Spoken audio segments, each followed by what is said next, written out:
Louvado seja o nosso Senhor Jesus Cristo, para sempre seja louvado.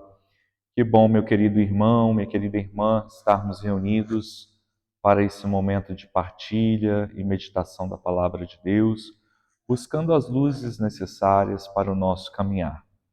A Palavra de Deus é esta luz que ilumina os nossos passos, que ilumina a nossa mente, para que possamos conformar a nossa vida com a vontade do Senhor. Nós estamos na 22ª semana do Tempo Comum.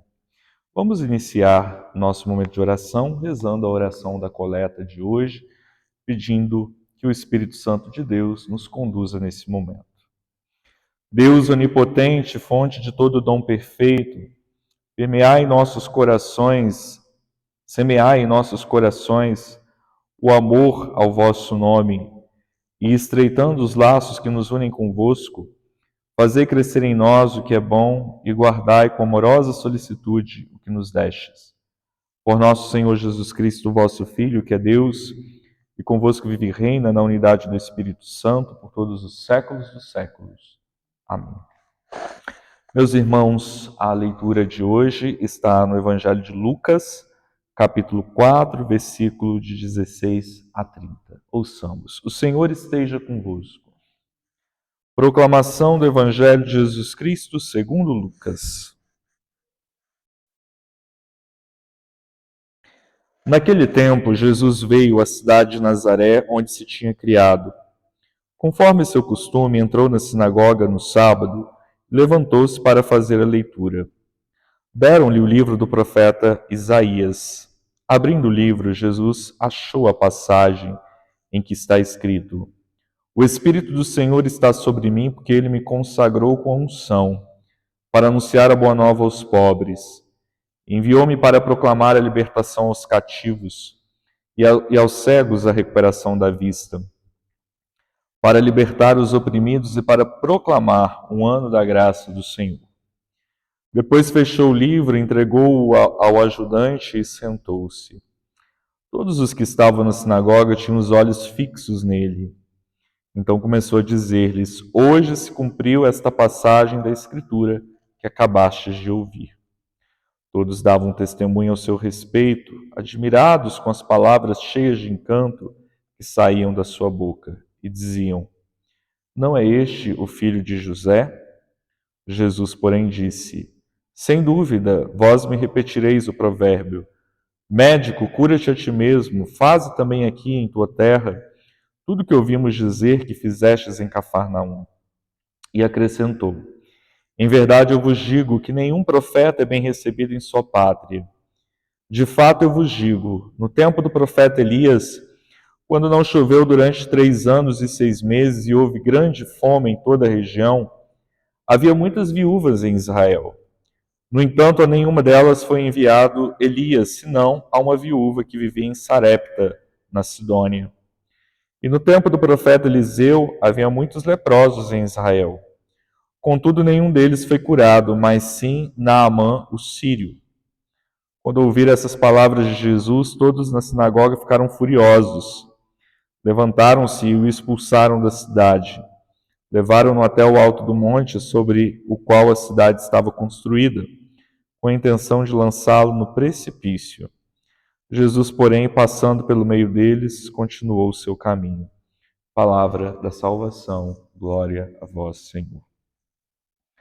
Amados irmãos e irmãs, a liturgia de hoje nos propõe a narrativa do início do ministério público de Jesus. Ele vai a Cafarnaum, ele vai, ou melhor, a Nazaré, a sua cidade, e aí ele entra na sinagoga e faz a leitura da palavra de Deus, como era costume no culto sinagogal. E Jesus escolhe justamente esta passagem do livro de Isaías, que é como o programa, o resumo da ação missionária de Jesus, né? Jesus foi enviado para anunciar a boa nova aos pobres, para proclamar a libertação dos cativos, a recuperação da vista aos cegos, libertar os oprimidos e proclamar o ano da graça do Senhor. Então, a boa nova que Jesus veio iniciar ela começa especialmente entre os pobres, entre os marginalizados, entre aqueles que ainda não a acolheram.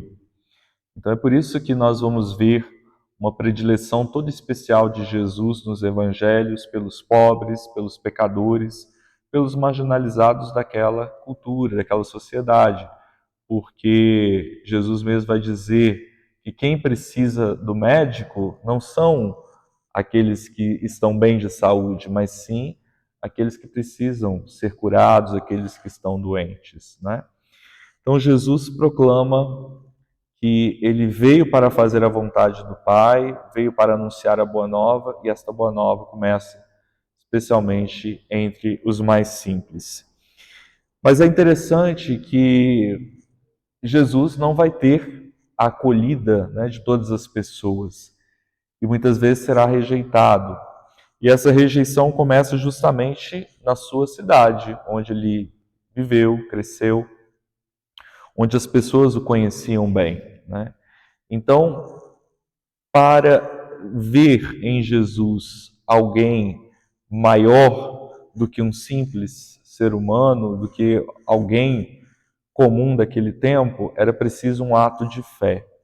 Esse ato de fé, os seus compatriotas não puderam fazer, ficaram apenas na superficialidade. Esse não é o filho de José? Então não puderam se abrir a esta novidade que Jesus estava comunicando.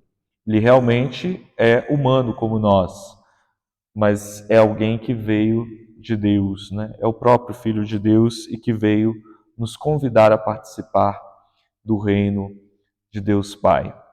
Então, meus irmãos, que nós possamos pedir nesta Eucaristia que o Senhor nos dê olhos para ver, os olhos da fé, para a gente ver além do óbvio, para que a gente possa enxergar além das aparências e reconhecer em cada situação o convite que o Senhor nos faz para que possamos tomar parte do seu reino.